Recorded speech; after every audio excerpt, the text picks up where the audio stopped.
Hello friends. So this is, as we have seen, Splendid poetry is poetry of social protest.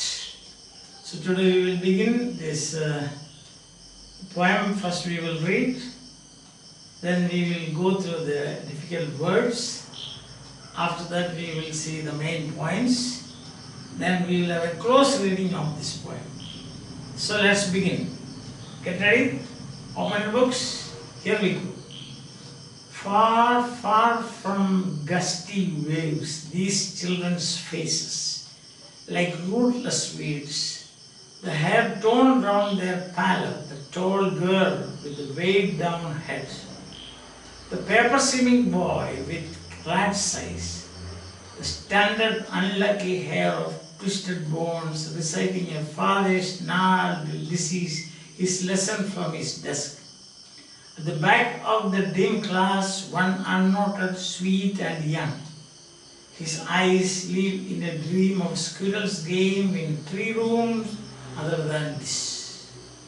But sour cream walls, donations, Shakespeare's head cloudless at dawn, civilized domes riding all cities, belled flowery Tyrol's valley, open hand map awarding the world its world.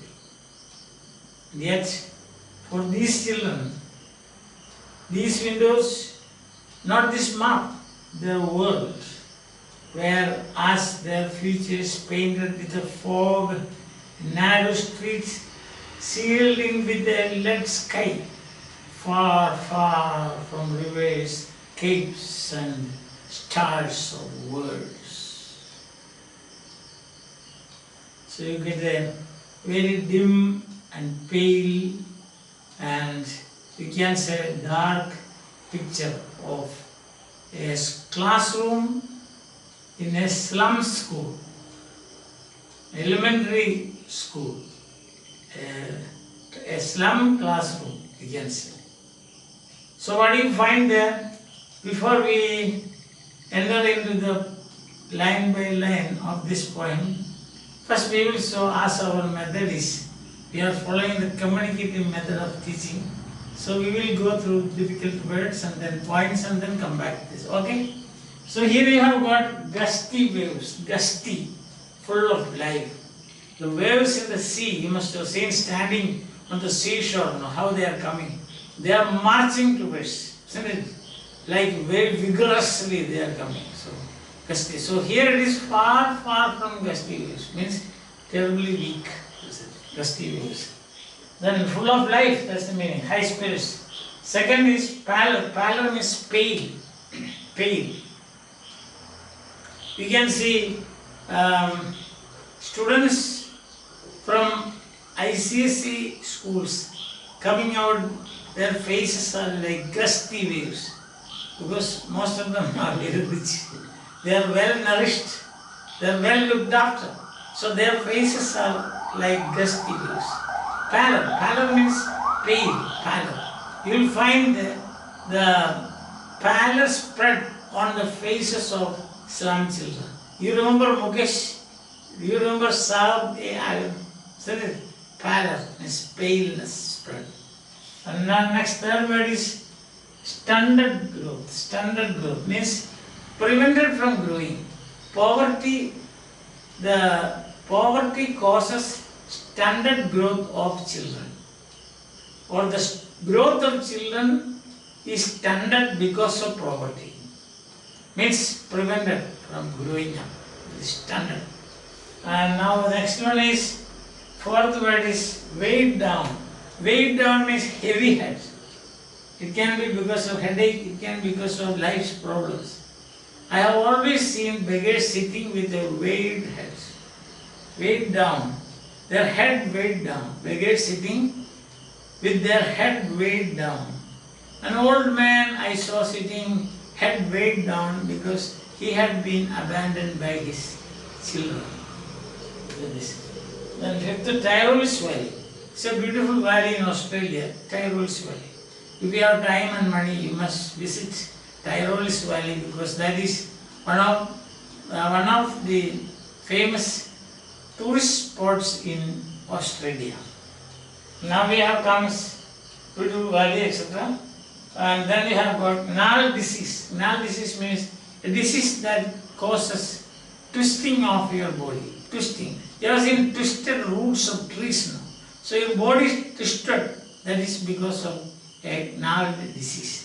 So boys, people suffering from gnarl diseases, their body would be, you will see their body like a twisted roots. That is. I think all the words I have explained and you have followed it. Right. So then in this two stanzas, 4 stanzas for this poem. Now today we will do 2 stanzas. Each stanza has 8 lines. Today we will do 16 lines. First 8 lines you get a close-up shot of the classroom. Each and every student sitting there. Then second part from 9 to 12 lines you get a close-up shot of the classroom. Details in the classroom. The walls, the windows, the donations that the school got and how those donations are presented or hung on the walls, and the walls are disfigured walls because those walls have no idea of paint. Nothing, not even a putty. Understand that? So disfigured walls. And finally we see the third, that is lines 12 to 16, you will find a contrast between the contrast between the life that is outside and the life of the children. Outside here means the life that is shown in the pictures hung on the walls like Tyrole's Valley and domes and so on. And the contrast is with that and also with the life of the poor children, the actual life of the poor children, the reality. That's the thing. So we can see point 1, rootless. The poet describes the children present in the classroom. Question can be asked, how does the poet describe? And these are the points. Rootless weeds, they are compared to rootless weeds. Hair torn round their pale faces. Tall girl with weighed down head. A boy as thin as a paper with a rat size. A boy with a congenital disease. A disease, congenital means a disease inherited from his parents. Congenital like Parkinson's syndrome or Huntington's chorea or hemophilia and so on. So this is inherited from his father, stunted growth, twisted bones. And 6th point is a sweet young boy whose mind travels far, far from the class. He dreams of squirrels playing on the trees and in their tree houses. His mind is not here, although he is physically present here. Then second point is, how does the poet describe the classroom? The classroom walls are very pale. Pictures and paintings donated by some people, and those pictures are, one is Shakespeare's head, the other is a dawn, the picture of a dawn, cloudless, clear dawn, and the third is domes of tall buildings, round structures of tall buildings, skyscrapers, heaven-kissing buildings, we say, heaven-kissing buildings. And then you have got burned, flowery Tyrole's Valley. So these are the paintings in the classroom, and the class as such is very shabby. Now third is, how does the poet draw a stark contrast with this world and the world of these children? So this world means this painting, the world that is seen in the painting, and then the actual world. The actual world is broken windows of their classroom, their future all foggy, their streets are narrow, their sky is lead, it is sealed with lead, and then it is shut. No rivers, no capes, no domes, no stars in their lives. So these are the 3 points. Poetry of social protest. It is calling attention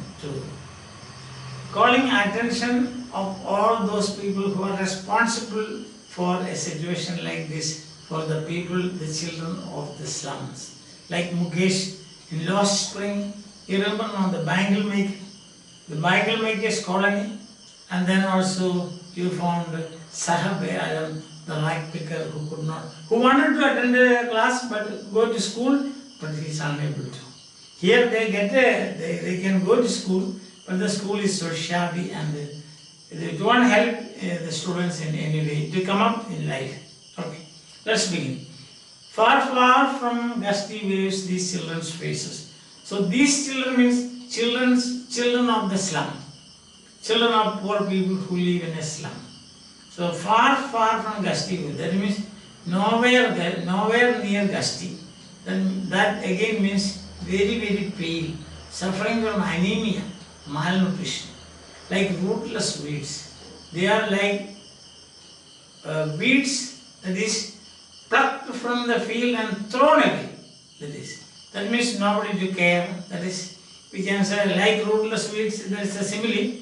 There is these weeds we don't go. We don't support weeds in our farm, on our farm, but we pluck the weeds and throw them away. We don't care what happens to them. So like this, these children are like rootless weeds. Nobody to look after them. Abandoned. Their parents are sick. Their parents are poor. They lead a miserable life. The hair torn round their pallor, pale face pallor. Hair torn round, not combed properly, not looked after properly. They are orphaned actually. In effect, they are orphaned people because nobody to look after them, nobody to take care of them. So hair torn, maybe you don't even have money to buy a comb. So, but you can see now our friends here what happens in the school you will find they comb their hair after every hour. I don't know why, but you can see that they are doing it. Here they cannot. Their hair is torn down their pallor. And the tall girl, there is a girl and she is with their weighed down head. Weighed down. That means either she is sick or she has some brain problem or she is suffering a headache or she is carrying all the load of the family or the burden of the family. She may be dishwashing, going around rich people's houses and dishwashing and also getting money for coming to the school or supporting a family and so on. So such a very poor condition. The paper seaming boy. Paper seaming boy is a thin as paper. Malnutrition. Classic example of malnutrition. And this may be sickness also. Paper seaming boy with rat's eye. Rat's eye means greedy eyes. Because he is hungry. Rats are like that. You have seen rats, they will be looking like this. Why? Why are they looking like that? Because they want food. So this boy who is as thin as paper, he is looking around. Is there something to eat? Not listening to what the teacher says. After all, is there a teacher? We don't know. Because Spender doesn't say anything about teacher here. The stunted unlucky hair of twisted bones. The another boy, his growth is stunted, prevented, and he is unlucky because he has inherited from his parents congenital disease. Means he gets it from his inheritance. Usually children inherit, they are lucky. They inherit estates, they inherit buses, cars, railway stations and so on. But in this case what happened? He has inherited a disease for which there is no cure. Then the standard unlucky hair of twisted bones reciting a father's gnarled disease. Reciting here means repeating. He is a copy of his father. His father is suffering from a gnarled disease, twisted body, and he is also now suffering from the same thing. His lesson from his desk. That is, he cannot move. If he reads his lessons, he stands there, that's the same place. He sits in the same place, cannot even stand because his body is twisted. So these are the faces of the slum children that you see. First you find that all the children are very faces plural. All the children are pale and they are all suffering from malnutrition and undernourished. Then they are like rootless weeds, nobody look after them. Their hair torn round their pallor, no proper haircut, no proper combing, no proper taking care, nobody to take care. Then there is a girl who is weighed down because of burden of the family. And then another boy is like paper, thin as paper, and his eyes are like rat's eyes because he is very greedy. Greedy means in the positive sense, he wants to eat something. Standard unlucky, another person, another boy is there. He has inherited, he is an unlucky boy because by birth he got a job. He inherited a disease from his parents, and that caused his growth to stop. That is standard growth. His body not properly grown, and his bones are, you can see, twisted bones. Because he cannot twisted trees. Roots of trees you have seen now. That is like that. So he cannot move. So when he is asked to recite a lesson, he will sit at his desk and recite. Then at the back of the dim class, there is an unnoted, sweet young boy. Dim class means there is no light, proper light. And there are probably windows, there may be one window also. Through the window, very little light comes in. That means very dim light. So you can't see him. He is very young and sweet, but you can't see him. What happens to him? His eyes live in a dream of squirrels game in 3 rooms. So he is physically present there, but mentally he is absent. He is thinking of squirrels, the play of the squirrels and the trees, and in the 3 rooms of the squirrels, and he wants freedom. He wants to enjoy life. He wants fresh air. Those things he doesn't get other than this. This means this room. The comparison is between 3 room of the squirrel and this room, the room of the children who are sitting here. I think now that's very clear. I will read out that stanza once again, then you will understand it now better. Far, far from gusty waves, these children's faces like rootless weeds, the hair torn round their pallor, the tall girl with a weighed down head, the paper-seeming boy with a rat's eyes, the standard unlucky hair of twisted bones, reciting a far-away gnarled disease, his lesson from his desk. At the back of the dim class, one unnoted, sweet and young, his eyes live in a dream of squirrels game in 3 rooms other than this room. This means classroom. So you get the picture of children. What kind of children? Their living conditions. You can guess. Their faces will declare, you can say. Their faces will tell stories of their lives.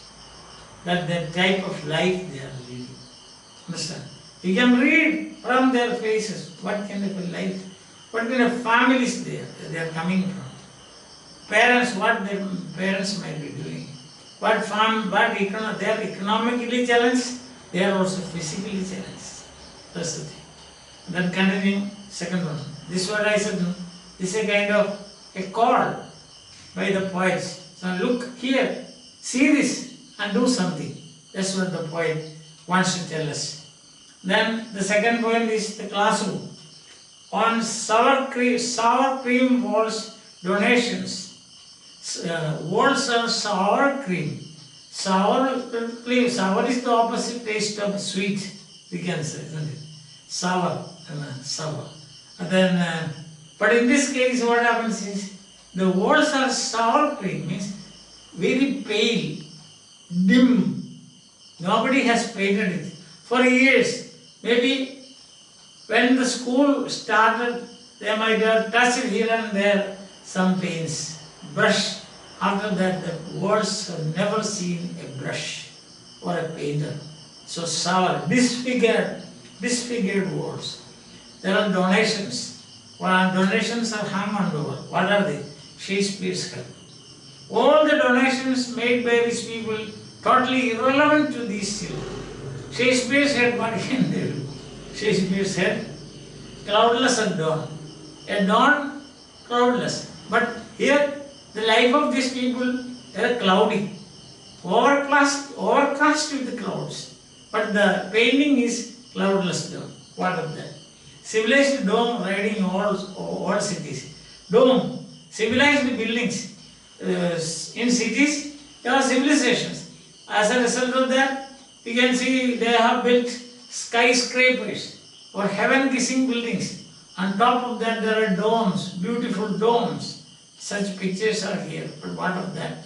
But domes, they cannot eat domes. They cannot eat Shakespeare. What they want is something to eat, not anything else. Isn't it? Yeah. That is a dome riding all cities. Riding all cities means you can see it in all cities. Domes and high buildings you can see everywhere in the cities. As a sign of civilization, you can see that. Belled, flowery, Tyrolese valley. Another picture is that. Belled, flowery, full of flowers, bell-like flowers, other flowers. Tyrolese valley, that is a famous spot, tourist spot in Australia. Painting is there. Open hand map, awarding the world its world. The map is open hand. Means it is not kept properly. You can touch it, you can do whatever you like. And in the map, the world is present. Awarding the world its world. That means it is the copy of the world. What world? Civilized world. Not in no map you will find slums marked. They will only mark big cities. Isn't it? Small villages will not be marked. So giving a picture of the world as it is. That is awarding the world its world. Giving the picture of the world as it is. That is it. As it is imagined by, say, maybe some rich people who have commissioned people to draw that. That is not for the poor people. Awarding the world its world. So that is the classroom. Classroom is dim, no light. Then you have got some donations, and those donations are totally irrelevant to the life of these children. They can never go to Tyrolese Valley. They can never think of a dome. After all, you remember the house of Mukesh. You remember the condition of Sahab Alam. These things we know, we have already seen, isn't it? That kind of, where is the, what importance do they have for in their life? Domes, skyscrapers, see? There is no importance in life at all. So what is important for them is something to eat, isn't it? Because they are hungry. Most of them come there, they are paper thin, and also they come here with a large size. That means they are really looking here and there for something to eat. So that is the second point we have seen. First one the classroom, first one the faces of children, and second one you find the classroom. Now third the contrast, and yet for these children, what of that the poet said. After all, for these children, these windows, not this map their world.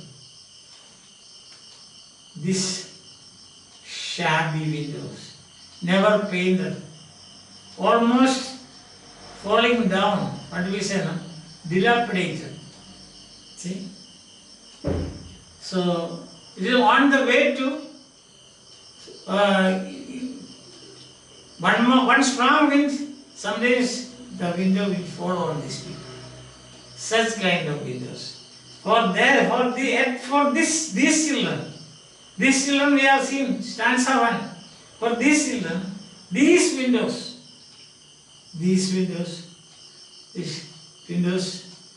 never seen paint, never seen a painter, never been touched by a brush. Such windows, almost on the way to, on the way to disappearance. On the way to, they can anytime fall down.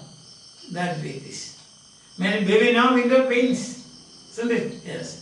And these windows, not this map, their world of these children, where all their futures painted with the fog.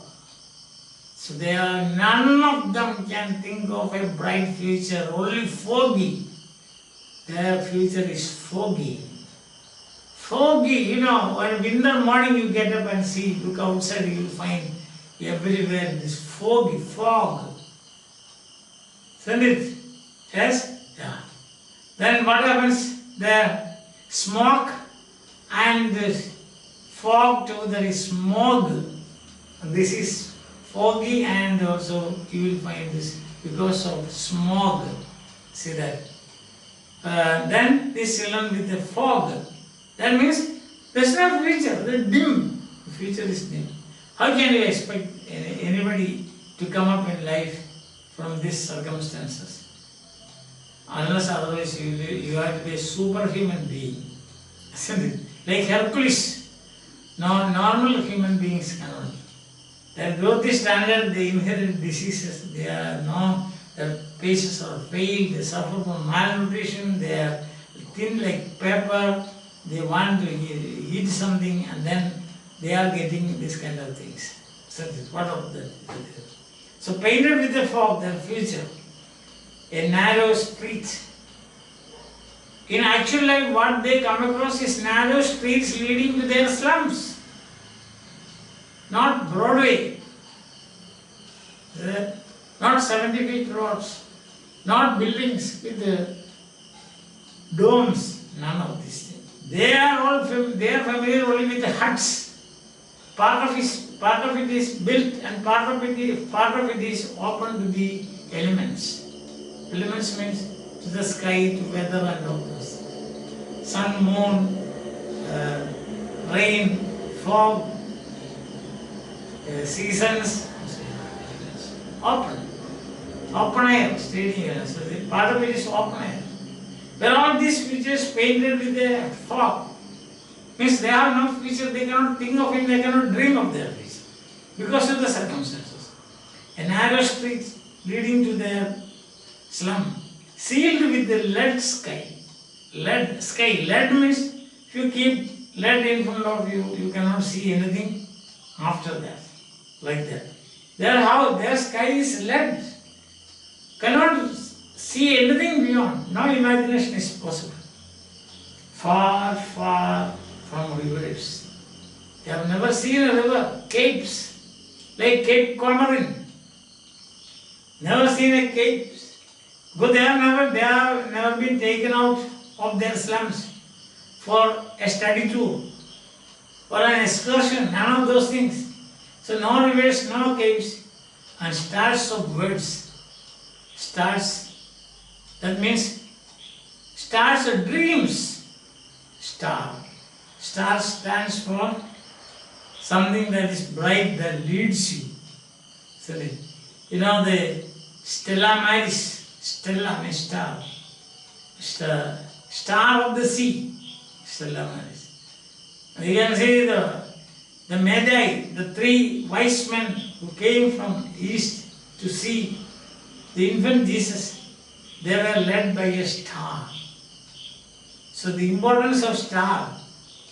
Star is a symbol of direction. There are no words, no star or stars of words, nobody to direct them.